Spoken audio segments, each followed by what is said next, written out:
It was a sentence no one expected, and one that could change the course of British royal history forever. "Catherine I, Britain's future," declared the Parliament leader, his voice echoing through a stunned chamber. No warning, no consultation, just a thunderclap that silenced every official, shocked the monarchy, and ignited a nationwide frenzy. But why now? And why Catherine? The answers reveal a power struggle buried in secrecy. Before we go deeper into what this really means for the royal family, make sure to subscribe so you don't miss a single update. The moment the words were spoken, time seemed to freeze inside the House of Commons. The silence was deafening, broken only by the frantic scribbling of aides and the quiet gasps of members who had just realized they were witnessing something irreversible. Some called it treasonous, others called it visionary. But the truth was, none of them had seen it coming. For the Parliament leader to invoke Catherine's name not as consort, not as supporter, but as the future of Britain was a seismic break from centuries of tradition, and he had done it during Charles's conspicuous absence from public life, at a time when the monarchy appeared fragile and directionless. What the public didn't know was that Charles hadn't been seen for over a week, and his inner circle had been scrambling to cover up an emergency that had left him secluded in Balmoral under tight medical observation. In that power vacuum, a bold voice had filled the void, and the implications were monumental. Sources close to the palace confirmed that upon hearing the broadcast, several royal aides were seen rushing into closed-door meetings. Some believe they were caught entirely off guard, while others suggest they were deliberately kept in the dark. Aides reportedly received no prior notice, and even Catherine herself was not informed beforehand. The weight of her name being spoken in such a commanding and constitutional context sent shockwaves through royal protocol. That one phrase, delivered without ceremony, yet with piercing clarity, marked a new chapter that neither the Crown nor the public was ready for. And yet, it resonated instantly. Camilla, who was alone in her private quarters watching the parliamentary session on a secure feed, is said to have thrown down her teacup and ordered the curtains drawn. Palace insiders described her reaction as stunned disbelief followed by furious pacing. For a woman who had fought to cement her role beside Charles, this open declaration of Catherine's centrality to Britain's future felt like a personal betrayal, one not from the palace, but from the political establishment itself. And it wasn't just Camilla who was rattled. Within minutes, messages poured in from foreign diplomats, asking for clarification on whether Britain had just witnessed the first move toward an unofficial regency. As the dust settled, the public response was immediate and overwhelming. Social media lit up like wildfire with phrases like, "Queen Catherine now," "She's always been the one," and "Britain's true hope." Hashtag supporting Catherine began trending globally, while polls showed an unprecedented surge in public confidence in her leadership. Overnight, Catherine had become more than a royal figure. She had become a symbol of national stability. And yet in the corridors of Buckingham and Parliament alike, the question no one dared to answer aloud loomed. Was this a spontaneous statement of admiration or the calculated unveiling of a plan that had been quietly simmering behind the scenes? But behind the bold words lies a deeper, more dangerous web, one that began months earlier in secret meetings between the monarchy's most trusted insiders. She never asked for the throne, but destiny, it seems, had other plans. While Charles battled internal palace unrest and Camilla clung to diminishing influence, Catherine quietly rose, earning respect not through command, but through calm power. Now all eyes turned to the woman Britain once called the commoner queen. What they don't know. Her journey to this moment was anything but common. It began with presence, not declarations. While Charles gradually withdrew from public view, citing exhaustion and undisclosed health concerns, Catherine stepped forward, not with grandeur, but with consistency. She became a fixture at state functions, effortlessly standing in for engagements once dominated by the king himself. Foreign diplomats noted it. So did the press. But inside the palace, it was clear that this wasn't just about representing the monarchy. It was a transition taking shape in silence. Behind the scenes, Princess Anne had taken Catherine under her wing. What started as informal chats grew into regular strategy sessions. According to a palace staffer, the two met weekly in a private chamber away from Camilla's influence, discussing not just events but principles, succession structure, legacy politics, the future of the monarchy under new scrutiny. What Anne passed to Catherine was more than wisdom. It was permission. Then came the quiet rebellion. Royal aides began to notice changes in briefings, orders restructured, language revised. Protocols that had remained untouched for decades were being reshaped under Catherine's oversight. One footman described it as a silent recalibration, led by someone who understood the power of restraint. Catherine wasn't seizing control, she was absorbing it, piece by piece. Diplomats later revealed that she had single-handedly de-escalated 3 separate international flare-ups involving the crown issues that could have escalated into public scandals. Her approach was precise, unflinching, and always invisible. But those within the system saw exactly what was happening. She wasn't waiting for power to be handed to her. She was already using it. Then came the diaries. Weeks before the Parliament leader's bombshell statement, whispers emerged that Queen Elizabeth's private writings had been reviewed by a select group of senior royals. Within those pages, Catherine's name appeared more than once, often in context of future alignment, instinctive judgment, and most strikingly, the one who understands legacy beyond lineage. While the full contents remained sealed, that phrase alone was enough to send shivers through the halls of Clarence House. For Camilla, it confirmed her deepest fear that Elizabeth had always seen Catherine as the moral compass the monarchy would someday need. Yet, not everyone embraced this quiet transformation. As Catherine's light began to burn brighter, shadows formed around her. Charles, already under immense pressure, began to question William's judgment. Why, he asked behind closed doors, was his son so willing to let Catherine lead where others hesitated? Tensions brewed, with reports of strained conversations, awkward silences, and a growing divide between father and heir. Some say Charles feared losing control of the legacy he had only just begun to shape. Others say he feared something more haunting, that Catherine's rise marked the slow erasure of the reign he never fully commanded. But while Catherine's star rose, forces within the palace began plotting desperately to dim it. As whispers of Catherine's growing power spread, Camilla's composure began to crack. Publicly graceful, privately enraged insiders reveal explosive confrontations, emotional breakdowns, and a desperate effort to block Catherine from state briefings. What pushed Camilla to the edge? And who warned her that it's already too late? It began with paper unassuming, yet volatile. One morning, a packet of diplomatic briefings meant exclusively for Catherine vanished from the courier's scheduled route. When it eventually resurfaced, signatures were missing, timestamps altered, and 3 pages were removed entirely.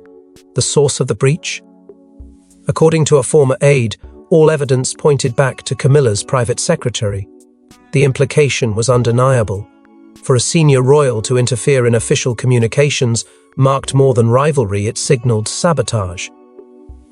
Catherine, calm as ever, refused to comment. But her silence spoke louder than any rebuke. She wouldn't engage in a public war. That restraint, ironically, only widened the gulf and fueled Camilla's panic. What happened next would have once been unthinkable. William, loyal to both his father and his wife, found himself at the center of an unexpected eruption. Inside a corridor typically reserved for restricted passage, Camilla allegedly confronted him without warning. Witnesses describe a heated exchange, her voice raised to a level not heard in that wing since Diana's final confrontation with Charles. She accused him of enabling a quiet coup, of standing by while his wife undermined the very woman who had saved the monarchy's dignity. William, reportedly stunned, said nothing until he turned and replied, "She's not undermining you. She's leading where others falter." The air between them turned poisonous. From that moment, a fracture had formed that no ceremony could hide. That night, Camilla placed a call to Charles, emotional, distraught, and desperate. In the privacy of her drawing room, she begged him to intervene, to return to London and put this insubordination to rest. When Charles hesitated, citing his need for rest and reflection, Camilla snapped. She threatened to leave the palace altogether if he remained silent. That call, leaked by someone inside the royal phone logs, set alarm bells ringing throughout the institution. If the Queen Consort was threatening abdication, what chaos would follow? But while Camilla unraveled, the public narrative had shifted entirely. High-profile charities began realigning themselves, not with the established Queen, but with the rising figure of Catherine. Press releases began replacing Camilla's name with Catherine's. Photos from engagements featured Catherine at the forefront. Donors shifted loyalty without warning, and the final blow came at the Commonwealth Summit, where Catherine's speech, delivered with measured elegance and vision, eclipsed Camilla's keynote, which was dismissed by analysts as flat and forgettable. Even supporters of the monarchy's older guard were forced to admit the public had chosen their symbol, and it wasn't Camilla. Perhaps the most haunting insight came not from a politician or aide, but from Queen Elizabeth's former lady-in-waiting. Speaking in quiet confidence to Catherine, she reportedly placed a hand on hers and said, "She sees you as the storm she cannot stop." And she is right. That moment, intimate, prophetic, became the unspoken truth that guided Catherine's next steps. There would be no war waged in public. But the storm was coming. And Camilla, despite her threats and schemes, had already begun to lose control of the narrative.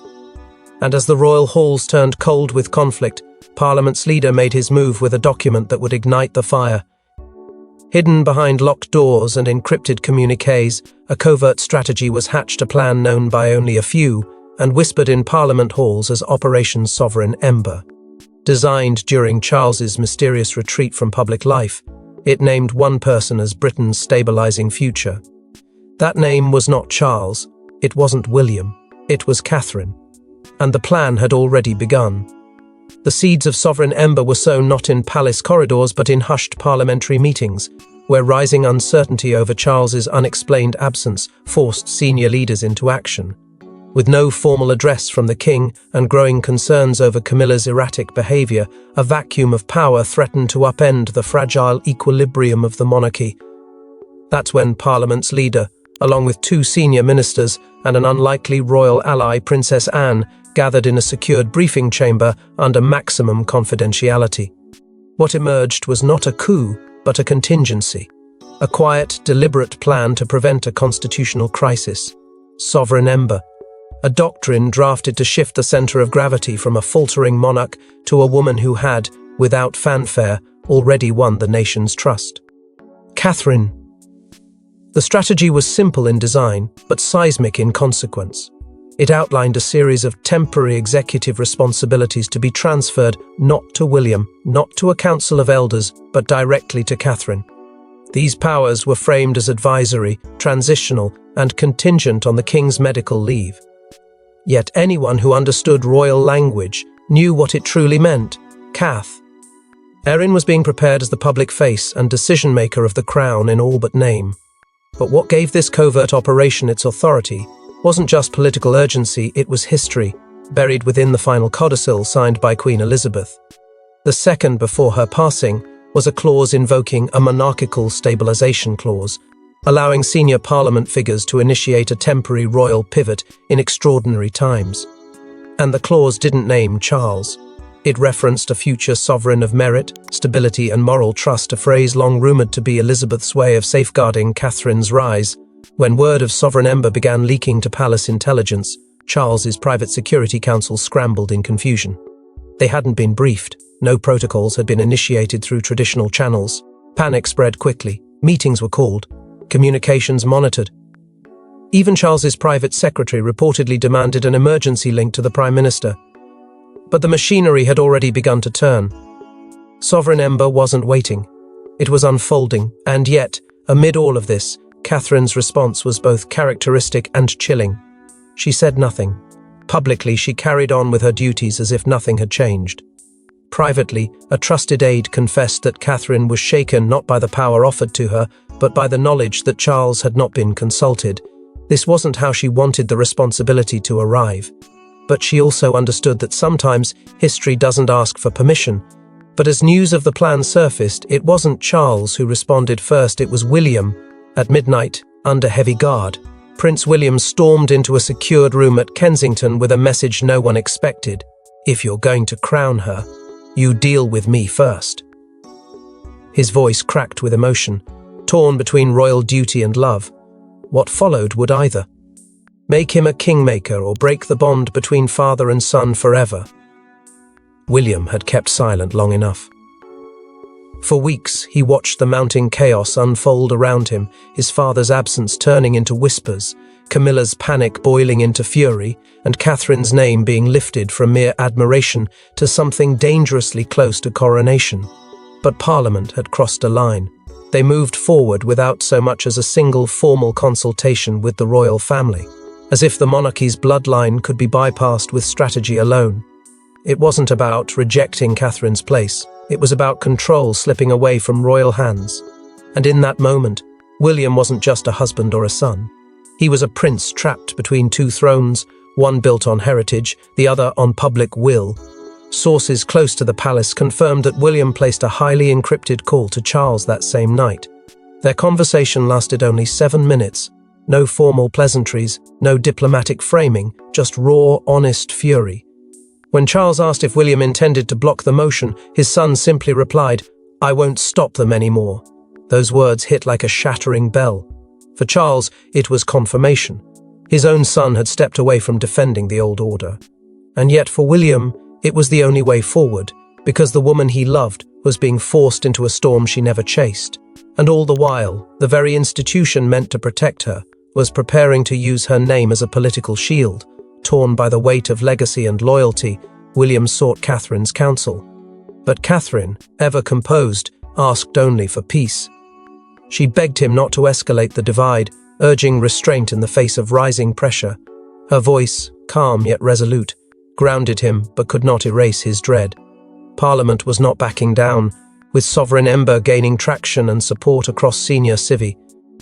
Bodies, every day that passed without royal resistance added momentum to Catherine's quiet rise. Delay was no longer an option for either side. It was then that William did something no one expected. He met privately with Princess Anne. The conversation, guarded and unreleased, reportedly changed everything. Anne, a veteran of palace wars and keeper of royal secrets, offered him more than strategy. She gave him clarity. Whether or not the world accepted Catherine, she said, the monarchy would need him intact, not as a soldier of resistance, but as a guardian of the future. That night, William was seen standing alone on a palace balcony, captured in a leaked photograph that spread like wildfire. His face was strained, his hands clenched.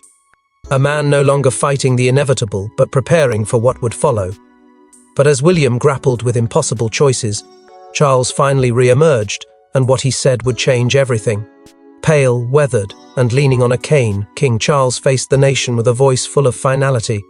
If Britain is to survive what is coming, she must lead. His eyes fixed not on William, not on Camilla, but on Catherine. In one sentence, the monarch sealed his fate and rewrote the lineage of power before the world's eyes. For weeks, the silence from the king had grown louder than any official statement. Speculation had reached a fever pitch. Was he ill? Had he abdicated behind closed doors? Had sovereign ember forced his hand in secret?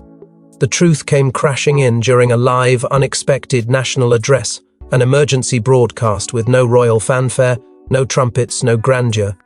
Just Charles, seated in near stillness, the weight of centuries pressing visibly upon his shoulders. He looked exhausted but determined. And as he began to speak, it became clear that what he was about to say would not be forgotten. He did not dispute the rumors. Act, he addressed them with chilling calm. Sovereign ember, he confirmed, had indeed been activated, but rather than denounce the plan as unconstitutional or rebellious, Charles did the unthinkable. He validated it.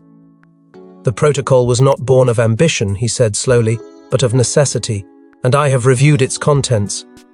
The words sent Parliament into stunned silence and the public into immediate debate. Then came the words that would define this new chapter. Catherine is the pillar of continuity, the keeper of Britain's dignity. Her presence in this moment is not merely convenient, it is providential. He spoke not as a monarch clinging to power, but as one relinquishing it, with sorrow and purpose intertwined. Conspicuously absent from the moment was Camilla. No acknowledgement, no appearance, no message. For the Queen Consort to be missing from a national moment of this magnitude sent a clear, deafening signal. When pressed, palace sources offered only one sentence: Her Majesty the Queen will not be making a statement at this time.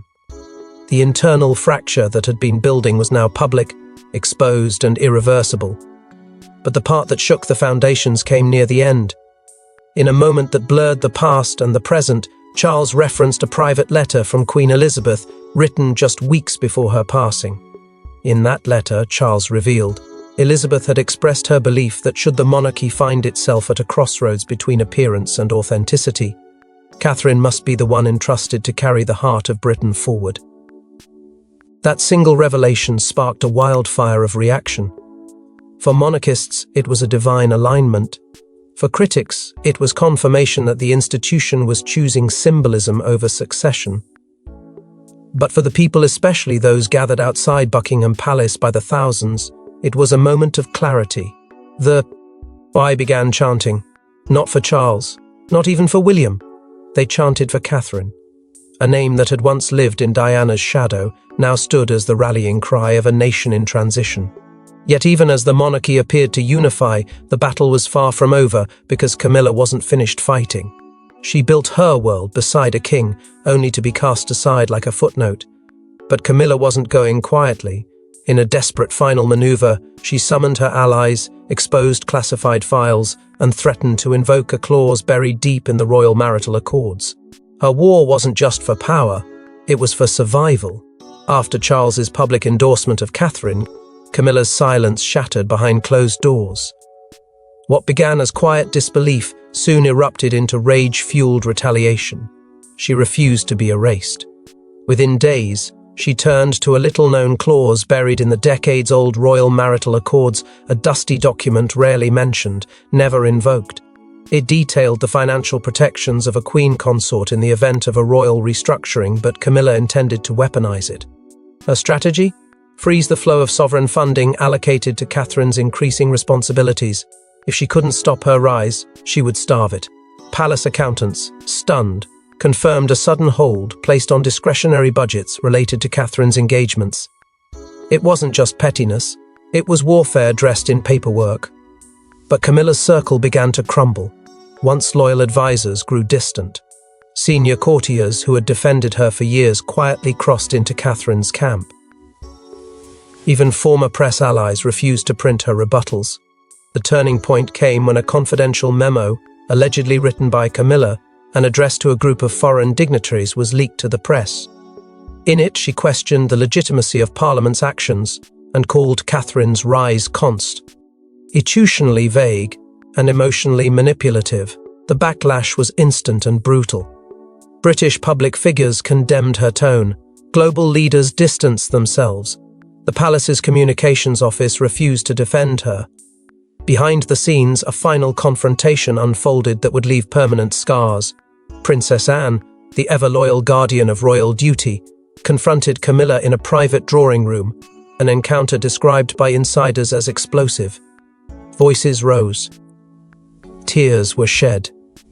Anne accused Camilla of tarnishing Charles's final months with petty feuds. Camilla accused Anne of betrayal, of conspiring in silence, and then came the silence. Neither woman spoke for several moments. It was the kind of silence that follows the collapse of something once dignified. They parted without resolution, one clinging to what was slipping, the other standing on the edge of what was coming. With her influence eroding, Camilla played her last hand. Appendix Windsor 4, a contingency clause within the Royal Constitutional Archive, allowing a queen consort to legally challenge a parliamentary override in cases where monarchical succession intent is unclear. Her legal team prepared the documents. The filing never went through, because before it could be submitted, the public reacted. Protests erupted not against Parliament, not against Charles, but against Camilla. Placards read "No more disruption, let Britain heal," and most chilling of all, "Step back, Camilla." For a woman who had clawed her way into public acceptance, this rejection hit like thunder. The institution she fought to belong to was now closing its doors behind her, and then, when it all seemed to spiral into chaos, Catherine did something no one predicted. No crown, no speeches, no grand proclamation. Catherine simply stepped forward into the chaos, into the silence, and into the hearts of a nation gasping for something real. What she offered wasn't just leadership, it was healing. In that moment, Britain didn't see a princess, they saw a future. And it changed everything.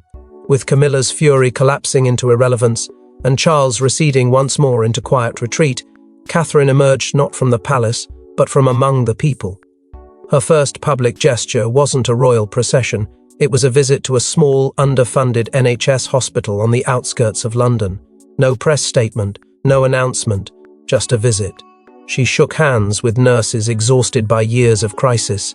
She spoke to children still reeling from a country's slow collapse of trust. There were no rehearsed lines, no policy promises, only honesty, only presence. It was there, amid weary eyes and quiet smiles, that Britain began to see what a modern monarch could truly mean. And the ripple effect was immediate. Over the following week, Catherine quietly visited education departments, civil service units, and community shelters. She entered not as a sovereign, but as a listener. It wasn't just the public who noticed former royal security chiefs were baffled when she rejected additional protection for several of her appearances. "If I hide from them now," she allegedly told one official, "how can I carry what they need later?" The risk was calculated, but the message was undeniable.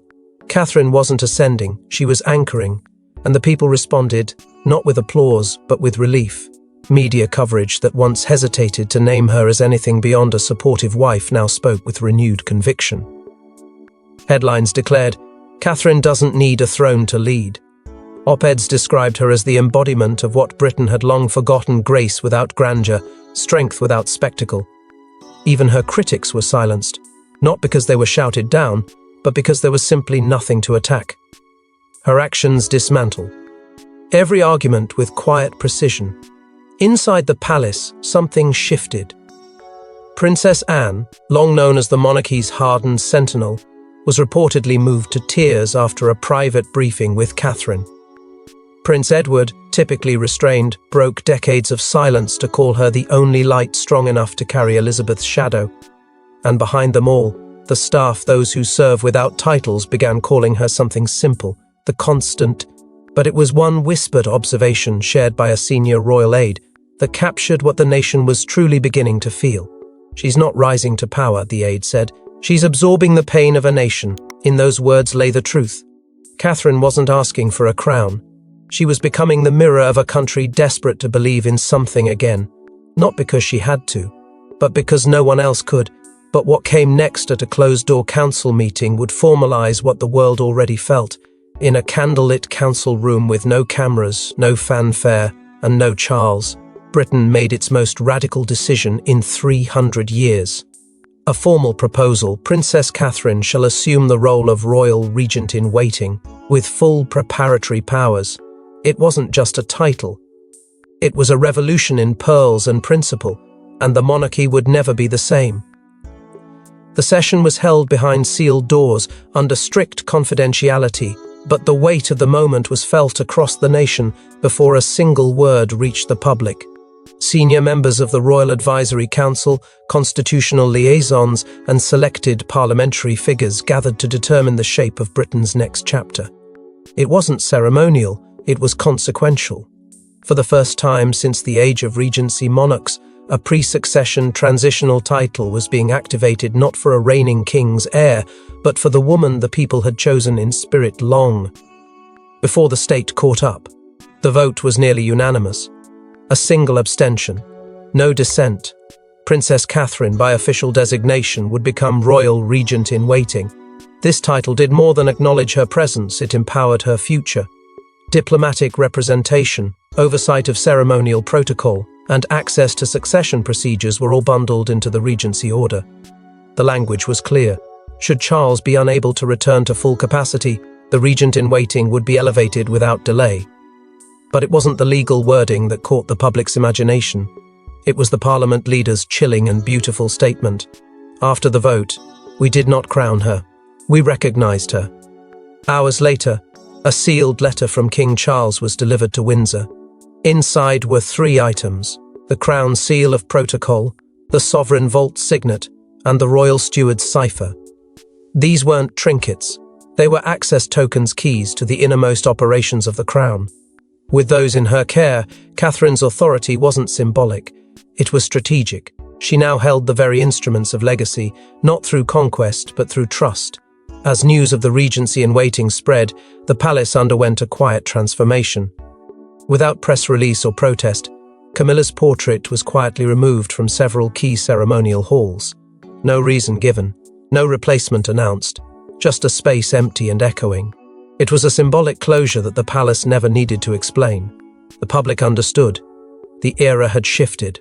The torch had passed not by force but by quiet inevitability. What followed was nothing short of jubilation. From the gates of Windsor to the streets of Cardiff and beyond, crowds gathered in peaceful celebration. They chanted not with demand, but with affirmation. Catherine stepped onto the steps of the Ministry of Public Affairs the following morning, not Buckingham, and delivered her first official guidance under her new title. We will move forward with dignity. 6 words. Enough to silence critics, calm skeptics, and signal to every corner of the world that Britain had found its balance again. And so, in the quiet corridors of power and the roaring hearts of millions, the truth settled like dawn over a long stormy night. Catherine is not the future because she demanded it, she's the future because the nation declared it. Thanks for watching, please don't forget to like and subscribe, and we will see you in next one.